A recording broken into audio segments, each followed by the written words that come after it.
in the built environment by fostering research, education and policy, in current and emerging computing and information technologies.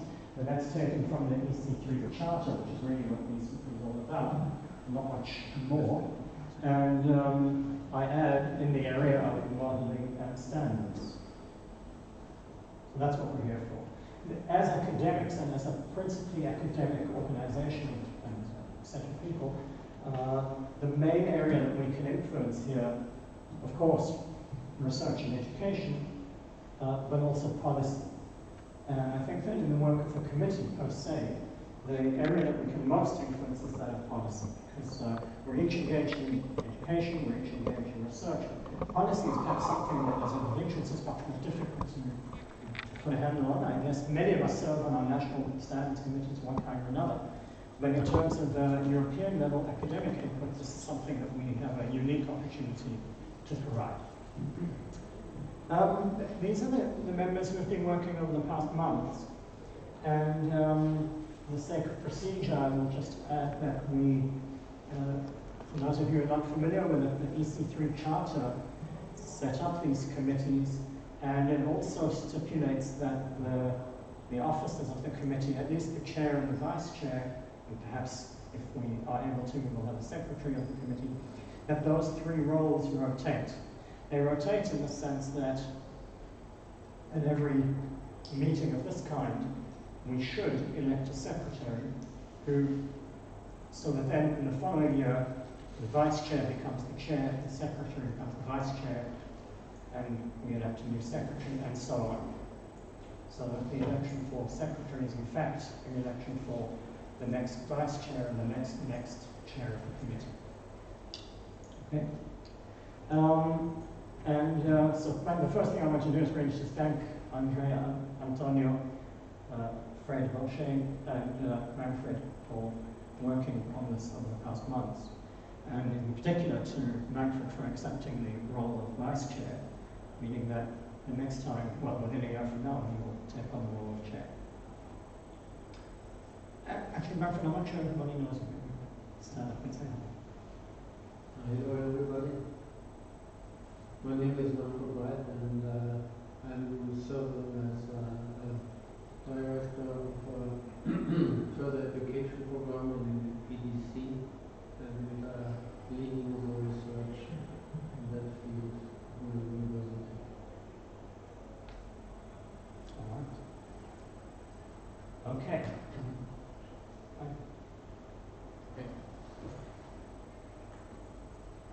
So I thought I'd give a short update on the current progress in IC standardization. I mean, most of you might know the IC standard. Who knows IC?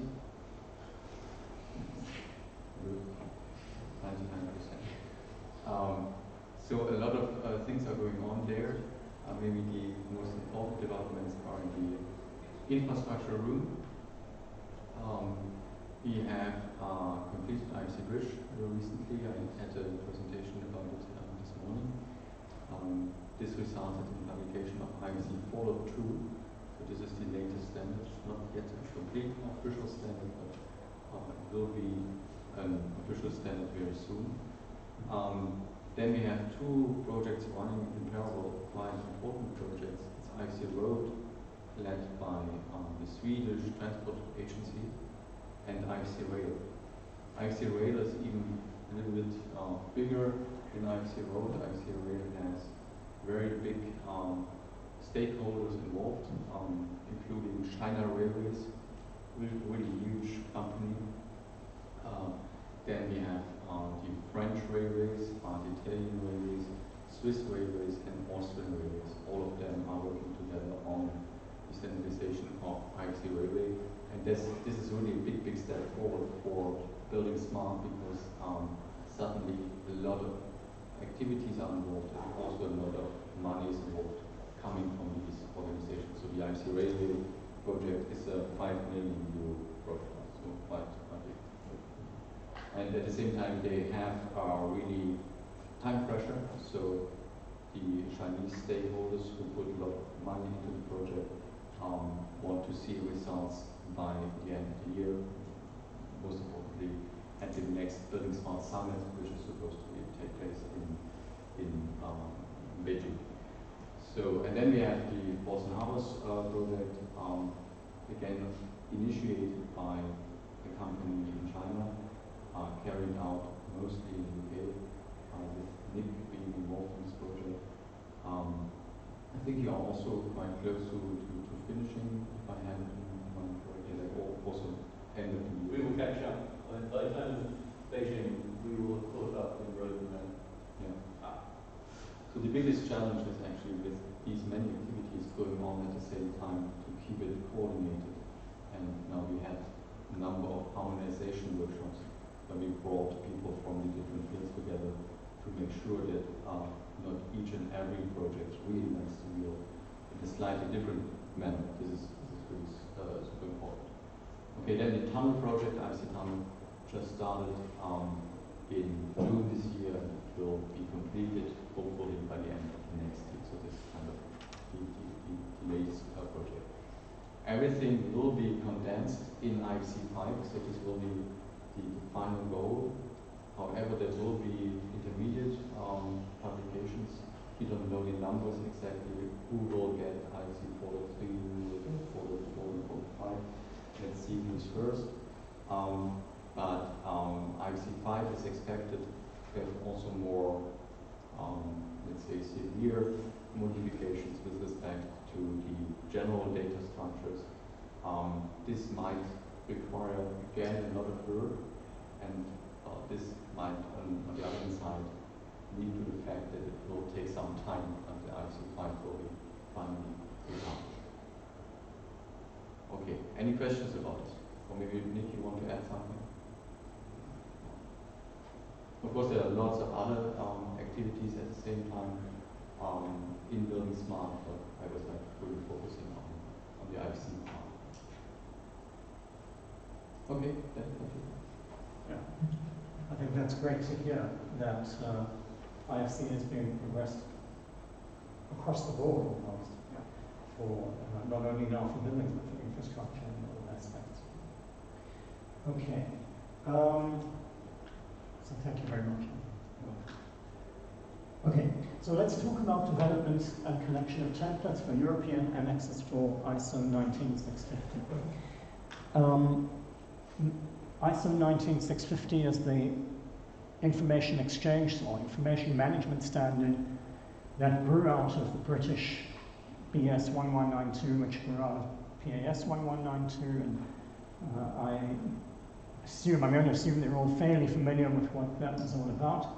I could, if I were asked to summarize while standing on one leg what that was about, the summary would be that it's a standard which sets out for projects, for owners, for architects, for engineers, for contractors, what processes they should institute and what deliverables they should request and what information they should define to be able to work in a coherent way in an information-rich environment which BIM and other information systems provide.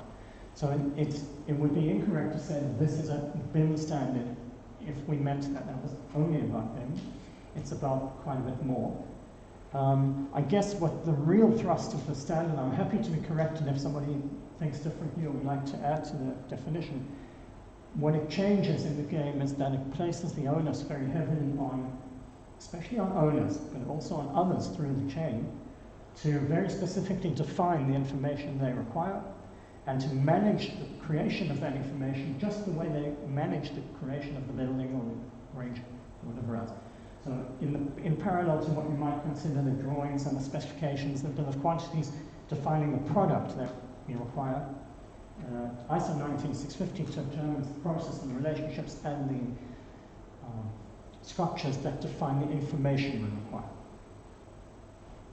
And as such, it's perceived by many people who receive it the first time, practicing people, particularly in industry, it's perceived as being very high level and very difficult to understand. In terms of, I'm working in BIM now, I used to work in CAD, I need a standard. What I think I need is what layers I should work in, and what colors, and what thickness of pen, and things like that they're used to.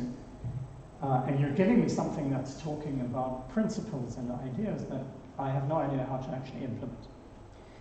And on the basis of that disconnect, I think there is some value for us as academics to assist local standards organizations in every country who are in process of adopting these standards to try to make it more accessible to practitioners.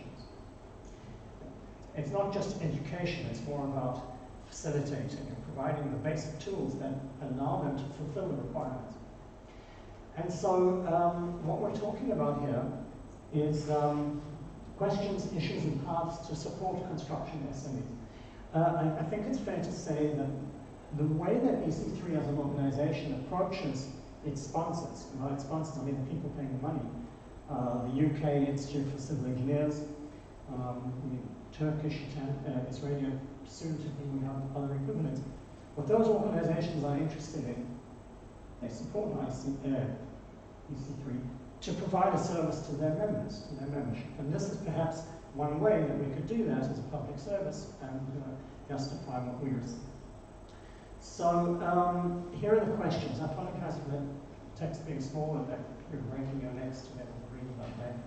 But I'll help. Do we need a standard for capture? And these are different questions that we raised in the committee, so it's a bit broader. You can think of what I've said up to now in these terms. Do we need a standard for capture existing infrastructure for BIM? And if so, what would it look like? So that was a proposal to think about helping in acquiring from point clouds and other nets to move to BIM model. Number two, what are the limitations of ISO 19650 standardization if you're serving industry?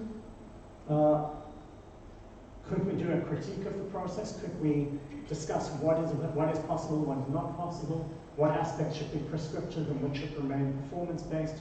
In other words, number two would be the idea that we could prepare a white paper that would give our opinion, if you like, or our recommendations for how to go about adopting ISO 19650. Number three, how can ISO 19650 framework be applied to help small and medium enterprise companies in the industry? What suite of national annexes is needed?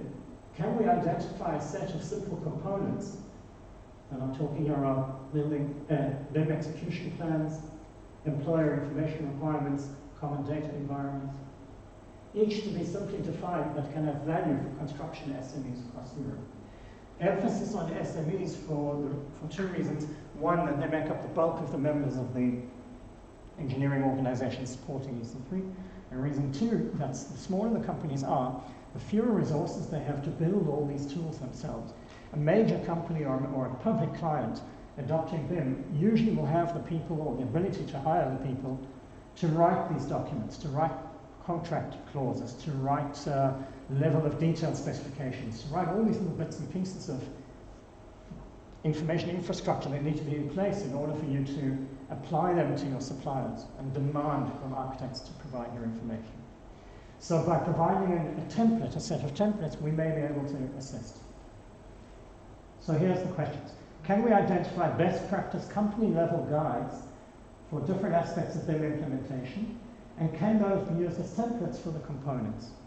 The idea here would be that all of us in our local environment, local country, company, whatever, reach out to companies who have gone this route of ISO 19650, seek out the best practice, look at their documents, and say, hey, can those documents be of use? If we were to pool them on a website of the committee, could they be of use to other SMEs or other companies around Europe? B, assuming that a good employer information requirement is a prerequisite for a good BIM project, can there be a useful basic standard or template standard that we could help provide for private sector clients? In other words, if a small company is building a shopping mall or something and they're going to provide a brief to the architects and contractors and so on, and they're providing an employment contract, could there be such a thing that they could use as a starting point for saying to their architects and engineers, this is what we need, let's fill in the details for our specific locale, but at least you have something to begin with. And C, assuming that a good BIM execution plan and the same. So, and by the way, we're not suggesting there has to be one of each of these. There could be a collection. There could be a collection of BIM execution plans for big companies, private companies, public companies, small companies, large companies, etc. Different kinds of projects that people could use as a resource. And D refers to a common data environment. That's a little bit different because that's a technical implementation. There again, there could be best practice by companies to recommend to others what they do. And finally, the last point that I want to make is that we did also discuss the idea of preparing a sort of a user's guide for ISO 19650. My own experience is that is being done now in Israel by the Ministry of Housing because they recognize that the standard itself is too broad to just parachute onto people and expect them to adopt. In discussions within the committee, the opinion was expressed that perhaps a guide of this kind might be too specific because the way it would be implemented in each country might be too different to really have a sort of a template or a standard user guide, on the one hand. And on the other hand, I believe that there is such a document under preparation in Europe already by the European BIM task group. And here again, I need to stand corrected. So just to complete the picture, there is this BIM execution plan guidance being prepared by CEN in this work group, task group 2. And there is also something being done here by work group 1 of CEN, guidance on how to implement 96051 and 2, and I guess there will be an extension of these as well. So in terms of the broad guide, I don't think there's any reason for us to do something different at this point if other committees are working on it. So that's just what I wanted to add. Another possibility, by the way, in terms of what could go into these things, let me just back up for a second, to spark your thinking. This pyramid is meant to give you a basic idea of how all of this works and comes together. We have here ISO 19650 parts 1 and 2 as being sort of the general framework layout for how we should behave. There will be future parts, there'll be 3, 4, and 5 related to other aspects, including security and other things. But for now, we only have these two. There is the IFC as a whole, which is really a technical part of this whole picture, which is talking about interoperability and collaboration on a syntactic level. There is a classification scheme that ISO has, either more or less useful for buildings, and usually superseded by local classification schemes. And I'll talk about that more in a moment, but these down here, plus these which didn't fit in the pyramid, these are the kinds of templates that we are, as a committee at least, suggesting that EC3 broader committee adopt. So we're talking about classification systems, level of development templates, BIM execution plan templates, perhaps chapter templates that could go into contracts, that companies can adopt as an outline for how to demand BIM in your contract. Owner information requirements, specifications, project information requirements, asset information requirements, pre-qualification templates.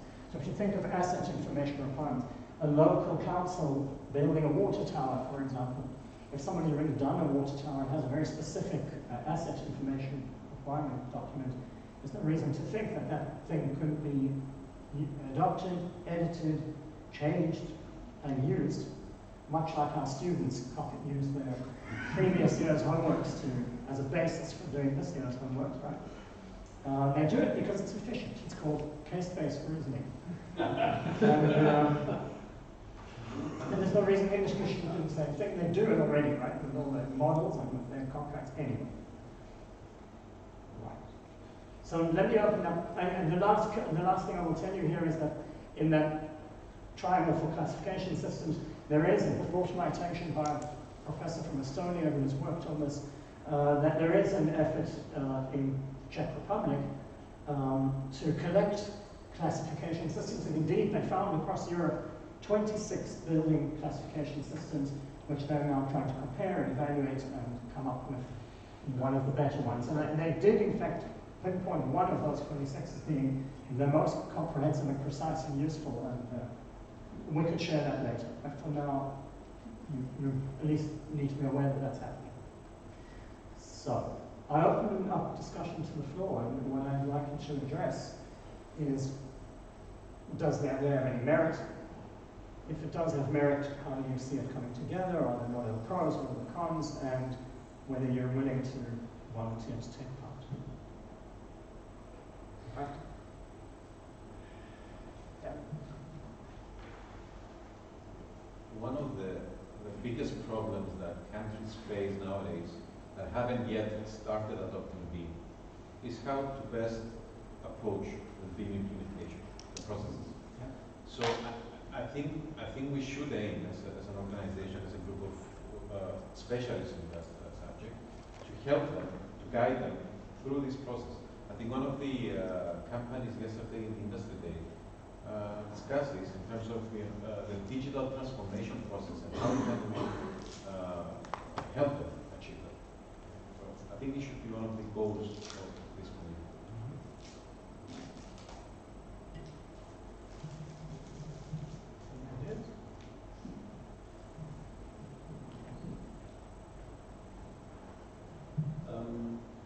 I'm one of the guilty parties. I helped write ISO 19650. And the key idea was that it was proportional. You didn't have to do everything, and so on. The other thing that I want to mention as a make of plans is, first of all, it's no longer employers' information requirements. You must never use that phrase again. It's the exchange information requirements, and they happen throughout the industry. Correct. Perhaps the equivalent for the employers is now the project information requirement of PIR. So we've had a shift in language, which is annoying, but it was necessary. The other thing is that the ISO classification system is not a classification system. It's a standard for how you write a classification system. So it's there as a guidance document. In fact, there was a part one, or was going to be a part one, but unfortunately it listed all the classification systems that were wrong, and so it was suppressed.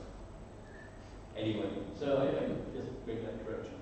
As far as the future parts of ISO are concerned, Part 3 will cover asset management, in the same way as the UK standard has Part 3. Part 5 will discuss security. And Part 4, which was approved last week, will cover validation criteria, the criteria that you should apply to information deliverables in collaborative BIM. And I think this is the thing that everyone is missing, is that 9650 is not a BIM standard. It's a collaborative BIM standard. If you're doing BIM inside your organization in order to be more efficient or more effective or whatever, then that's your business. It's the 19650 comes into play when you start sharing information and so on. So we mustn't confuse the two. It's a communication standard. It's about how you work together. So these are a couple of things. I will be leading the development of Part 4, and so I very much hope that through your national standards bodies and so on, you'll get involved, because the one thing that makes BIM different, and collaborative BIM different, is that you can test the information you're receiving.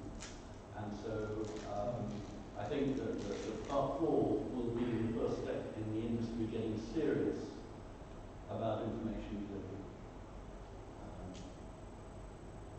That's probably enough. What will the title of 4 be? What will it be? Criteria for information exchanges. I think in the UK, Part 4 covers coding and criteria, and we will be taking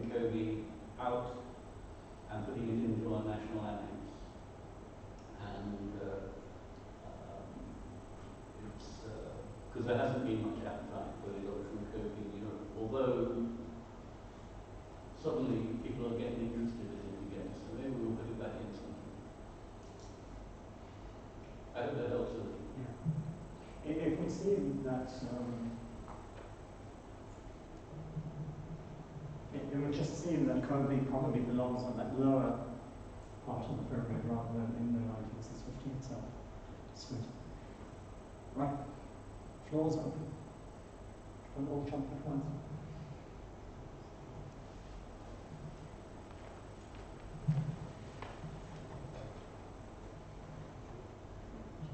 I just would like to comment actually on the answers that they were given earlier. I think, this ISO and governing past is about organization have already implemented them and they want to allow them on their project. Linking to the comment made by Simon, Symeon. Yeah, Symeon. Lots of across the EU, take out a few countries, adoption rates are really, really low. Organization needs guidance on how to implement them, their values in their organization. That's a little bit covered with the policy and management. I don't know which really fits in. That's one. Another thing, really, I think the questions that were raised, one of the questions I remember very well, is that, like type of standard, ISO 19650, that's really process-led, is it the right standard?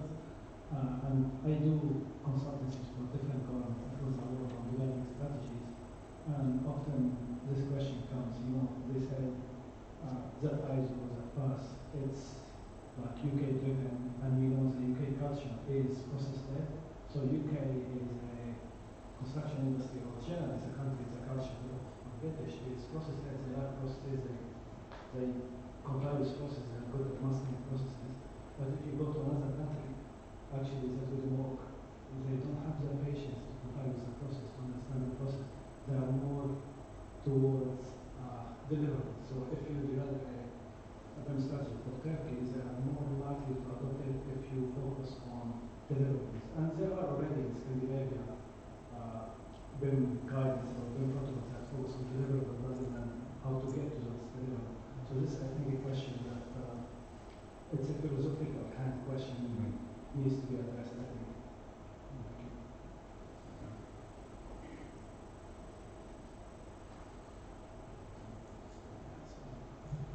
Yes, on the line of these points, or the difference between the country, as far as I know, also in addition to the ISO 1965, we have also the possibility to implement the annex for the national. In this case, also the development of, let's say, templates for the European maybe have also to take into account what has been already done in the national level. Because, for example, I take the case of Italy. In Italy, we have a standard that has been developed about BIM that can be a complement to the ISO 1965. And already contains some templates, for example, for the exchange information requirement or information requirement.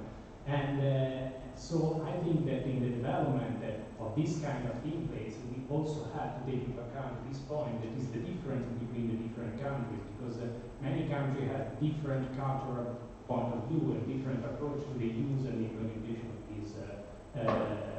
these processes. And also, probably we cannot, or it's better not to create duplicates at the European level, at the national country, because then we create some sort of decision or hybrid position that are difficult to interpret in the industry.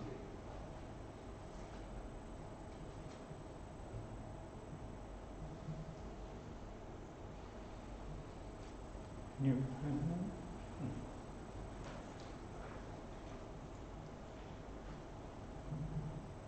I have to be sorry first before what I'm going to say.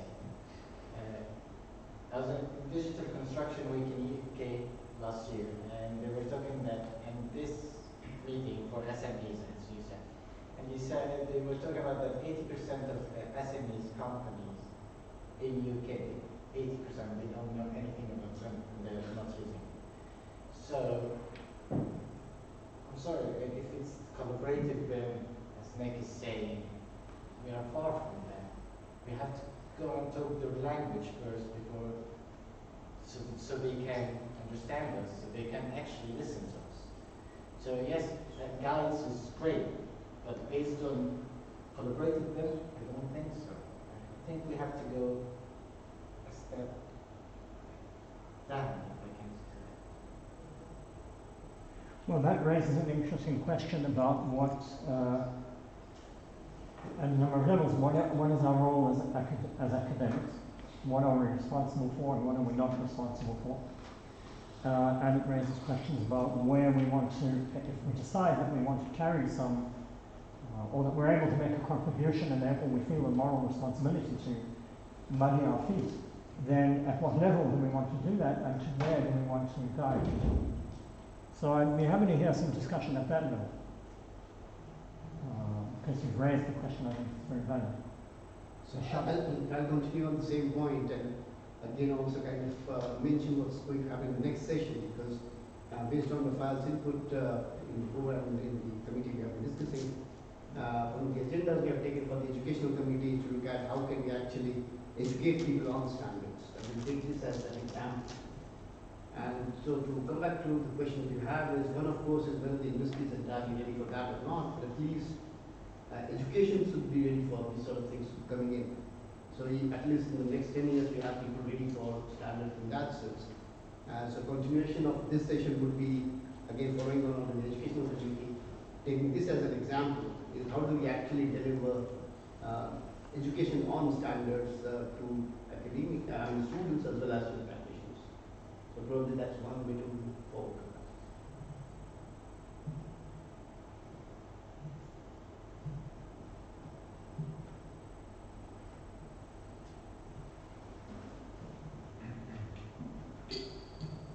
I would say just building on both points that I think it's a need for, like, it's a push from both ends. From industry in one side with the main players, because if you have one of the big companies implementing that in their process, like having these templates that they can share with the smaller subcontractors or with the SM companies, that's kind of a way that you push all this information, all these templates in a way that you kind of start teaching all the supply chain, not only the big players, but also there's some need on the education for any new people that the new graduates that they're coming from academic, that they need to understand, first of all, what ISO 1950, 650 would mean. And the same, like the terms, like that was like the change from PAS to ISO, that confused a lot of people. Most of the people, like especially at my company, we had to go through a one-day workshop just to understand what was the main change from PAS to ISO. And that is still not very clear for anyone that's kind of trying to implement ISO or trying to work towards ISO. So, in that point, the templates, they definitely would be very helpful, both for academia and for industry. And the same point, if you have that, like taking into consideration that each country they would have kind of slightly changed, if we keep these templates in a way that kind of more guidance than saying like you have to do that would be beneficial.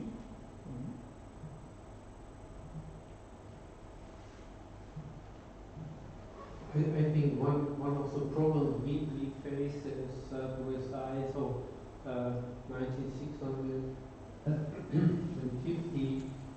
The basic is one business model. The public owner is requiring a building which it runs over the life cycle. And we have so many other business models. And I'm happy that you say, okay, employers' information requirement has to change in exchange information requirements. There are a lot of requirements from the different stakeholders in the process, and they are completely different. And in Switzerland, we are sitting in the committee and we are discussing for days to understand what it means. The terms are so high level and not clear that we confuse people who are starting to employ BIM in practice with this kind of things. They don't understand what is meant by that. And this is a real problem. So this should help, yeah, to get information management with is not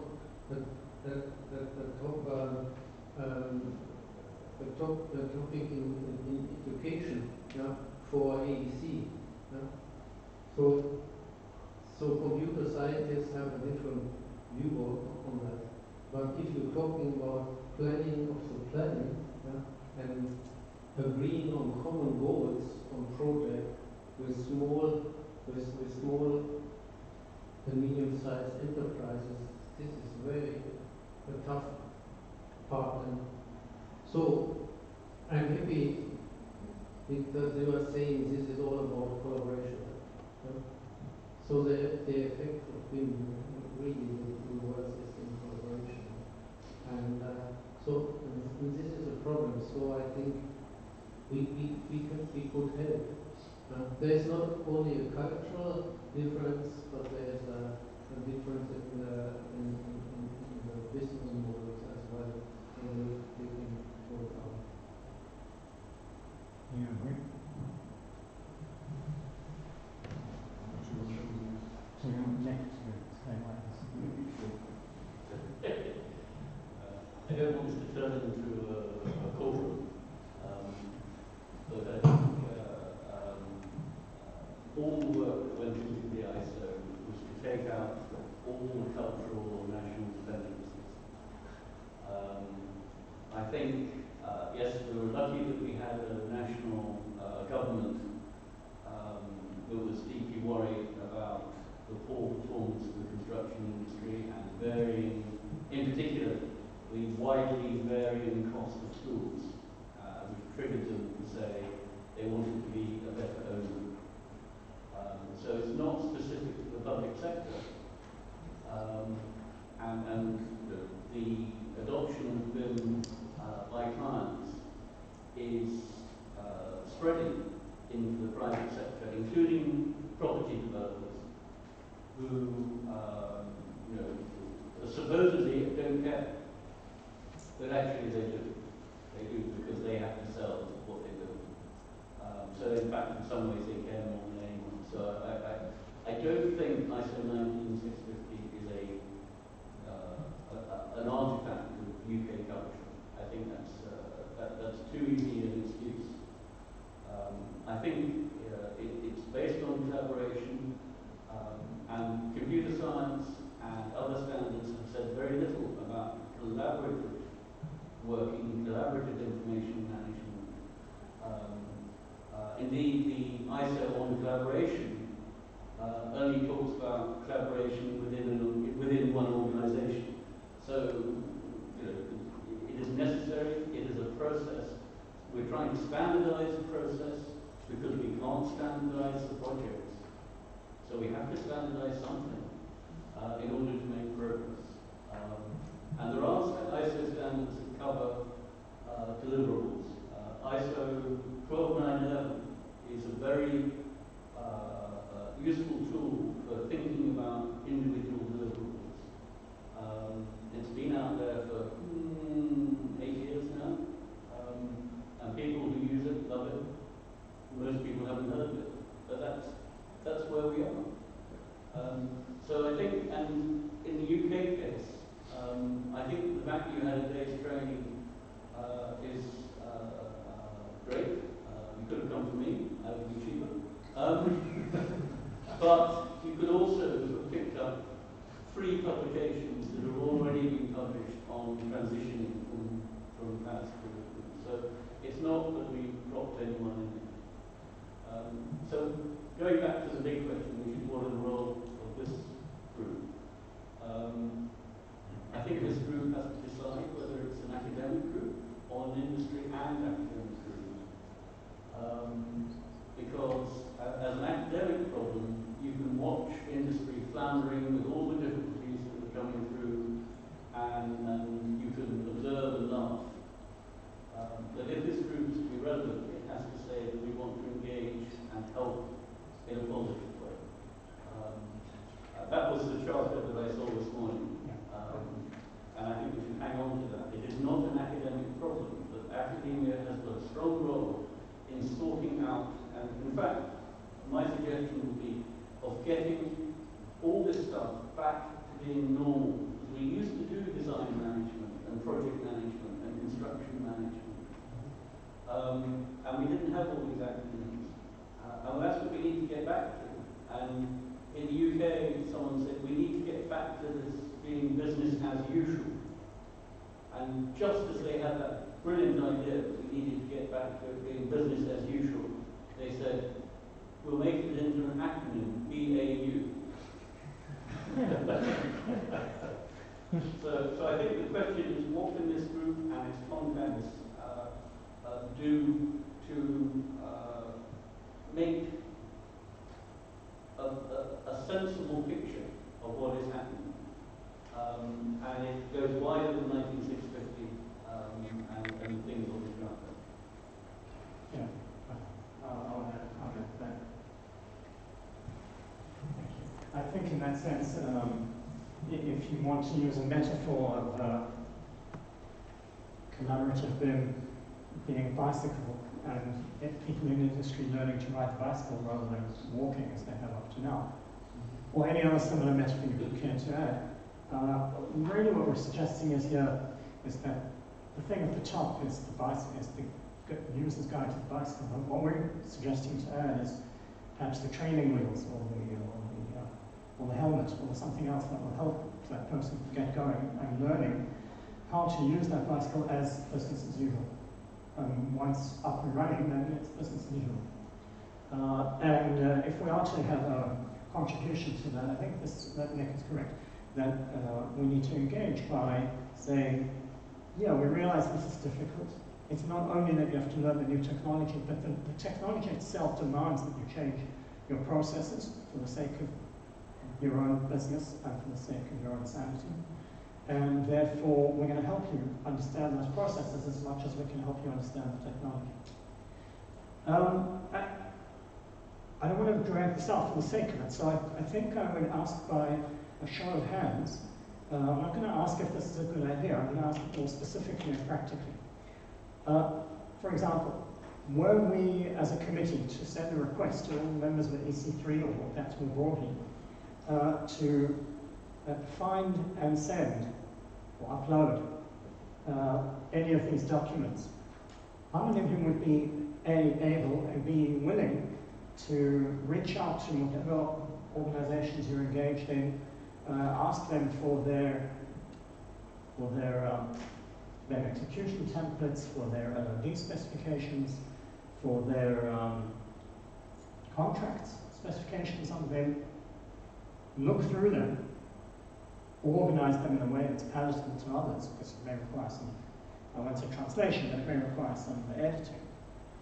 And request those organizations permission, and then upload them to a committee website. Is that something that you would be willing to do? I'm going to ask it this way. Is there anyone here who is not willing to do something? We've all read Richard Thaler, we know not Nudge. Is there anyone who would feel uncomfortable doing something like that? Could you see any difficulties? In my case, one difficulty can be that, for example, many of the documents that I can reach talking with construction companies or public owners and so on are in Italian. So it will be really difficult then to translate everything and make it available for everyone. So I can have different documents, but many times the documents have been developed in Italian because the company is an Italian one, or maybe the tendering process is an Italian one, so the documents have to be in Italian. So I would have, that's absolutely right, and of course it's correct probably for most of us. But I would make two comments at that level. The first comment would be that if it were the case that via an EC3 website that collated some of this material, other Italian companies were able to use it usefully, or other Italian public, then we've done something. and contributed something. So I would say that. And I would also say that if you were to look at those few that were available and say, you know what, this one's really could be useful broadly, we may have access to money from the sponsoring organizations to translate documents here and there. It's no longer such a big deal. So it certainly could be that once we collect some set of documents, whatever language they may be in, and we decide that they have value in your recommendation from the standard, then they could be translated. So both of those issues, I think, could be dealt with, and we would be happy to see the variety of documents. And quite apart from anything, I can imagine that once a repository like that were built, some academics might want to take a look at that and start figuring out the cultural differences that you mentioned, others were mentioned. That could be an interesting exercise in and of itself, but that's not our main purpose. So, any other problems or issues that you might have with it?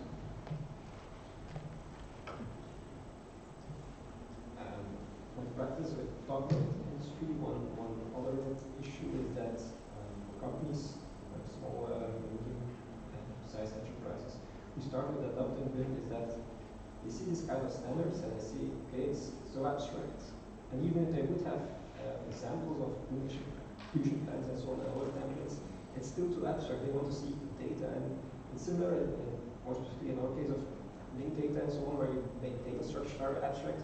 We need to give them some example of how things look like and how they can be used, how they can be queried, which kind of applications do people use. So there has to be more than just abstract templates. There has to be case studies? Case studies, yes, case studies that can be made public. Maybe, of course, anonymize very sensitive data and so on, but I think this should be possible. I think that's a very good idea. It's more difficult to do, but certainly a good idea. As a comment to that? Sorry. I think we're both from the link building data community, and we just had that discussion 2 or 3 weeks ago.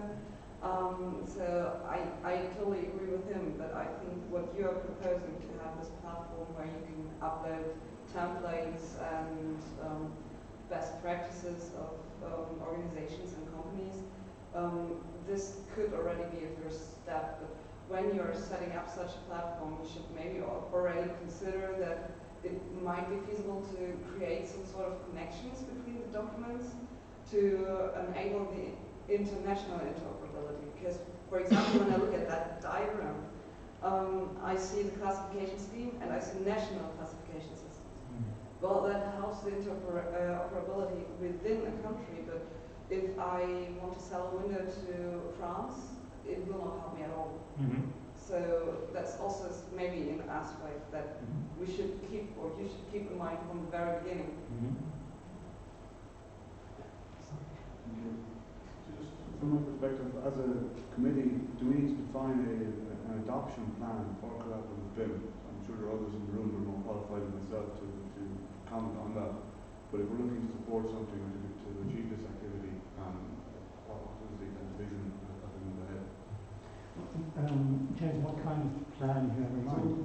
So, we have some comments there on say limitations of SMEs, and then we also talked about a potential pathway using the larger players that will subsume the SMEs as part of different projects and upskill them accordingly.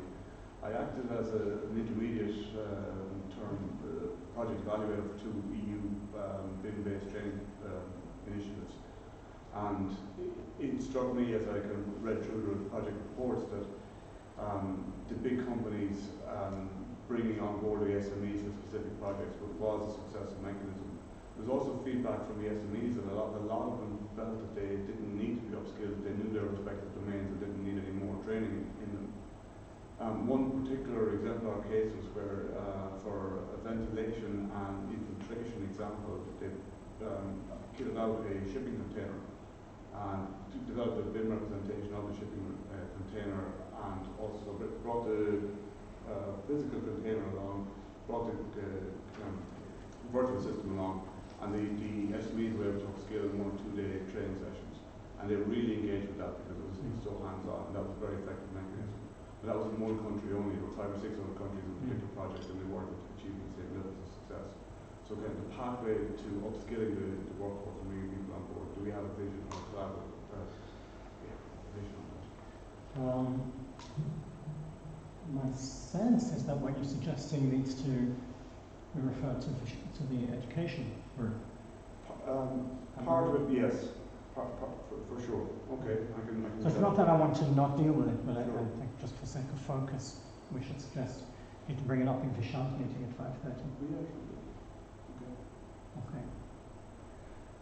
Any other comments, problems, issues? What I'm hearing is, and correct me if I'm wrong, is that there is some enthusiasm for something like this. There's a perception that this could be useful.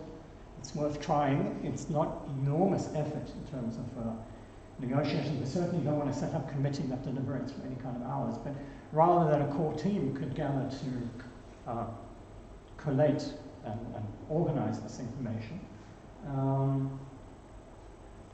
And if that's more or less an acceptable consensus, then I will leave it there. What I will do is ask any of you who want to engage in this more actively, perhaps in screening stuff, preparing the call, helping with the website or something like that, to talk to me or to email me, or any of the members, Andre or Manfred or I, and we'll pick up on it in the months ahead. All right? Which brings us to the final item here.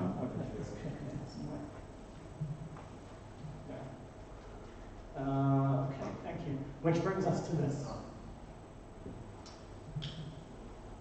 That's a slide.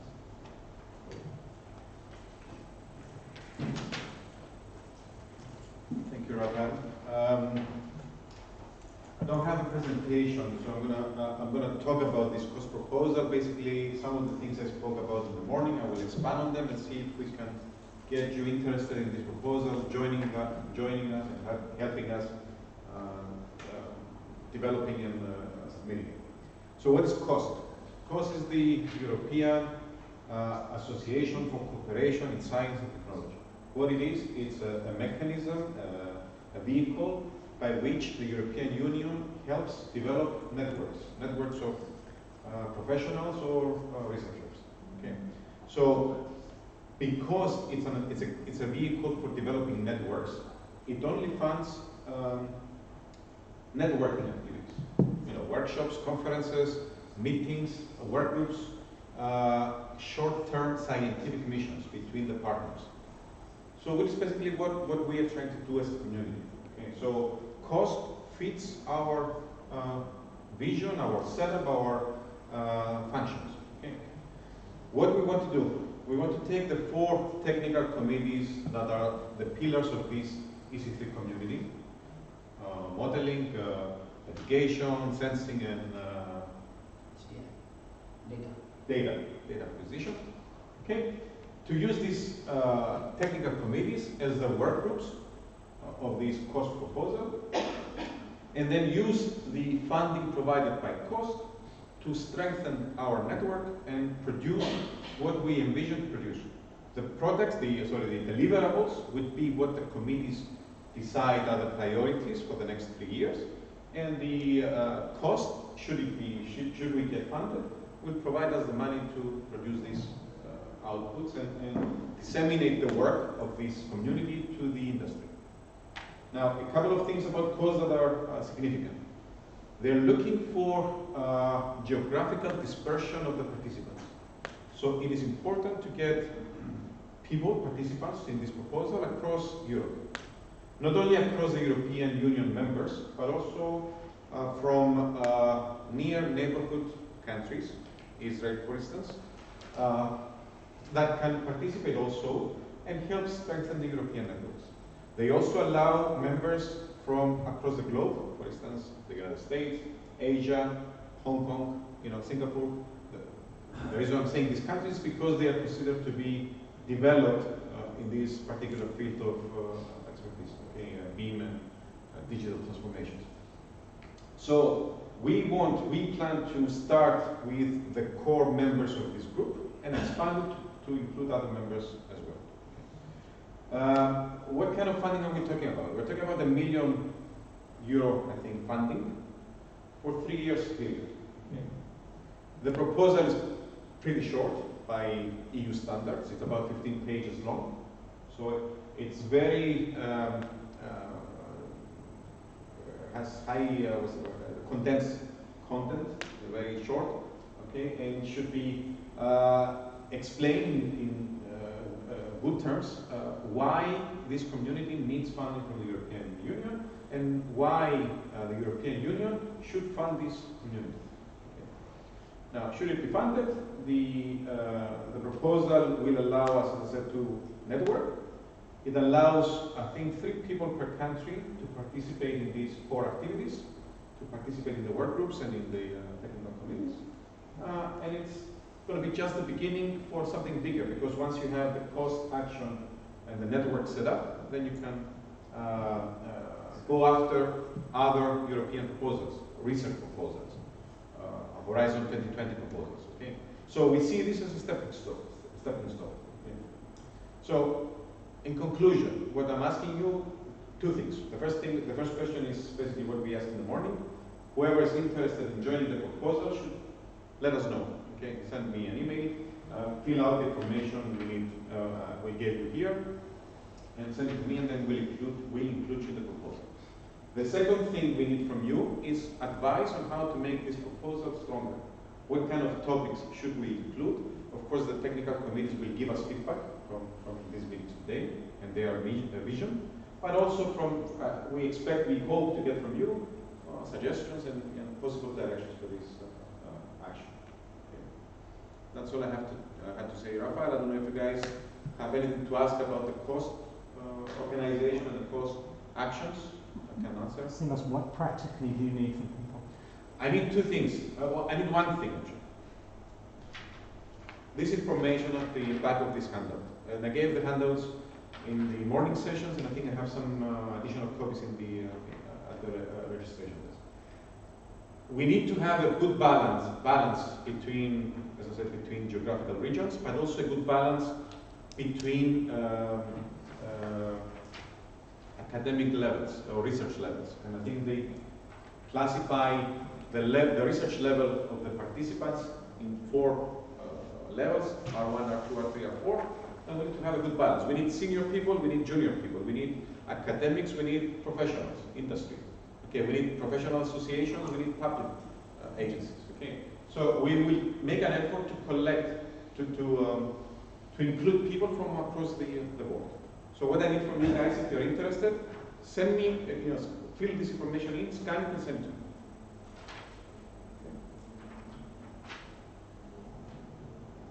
And what would you need from us if the research?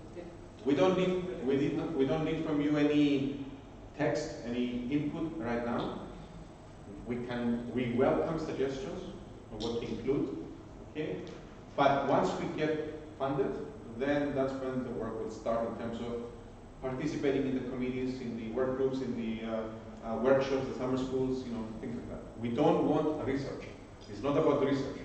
Okay, we're not going to do any research like Horizon 2020 funded research projects. Okay.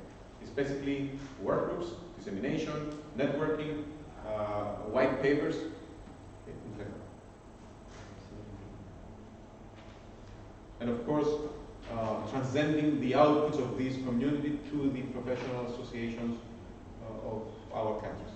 Okay, so it's going to be from us to the community. All right. All right. Great. So, of course, everyone's encouraged to participate. Ishan, do you want to invite for the next committee? So we have finished this quite early, but I think it's better to keep to the schedule as planned. So we'll start at 5:30, and it will be a continuation of some of the topics we already discussed within the context of education. So I encourage as many of you to be here, and of course we need ideas on where the education committee should go and what they should be looking for. And there are already ideas coming in, as we need to look at the implications of decisions we make. So looking forward to everyone being there. 5:30. 5:45. 5:45. No, 5:45. 5:45. Sorry, 5:45. 5:40. Okay, thank you very much. It's been a pleasure to have you all in the first live meeting, in situ meeting of the committee. Thank you very much, and enjoy the coffee and the break.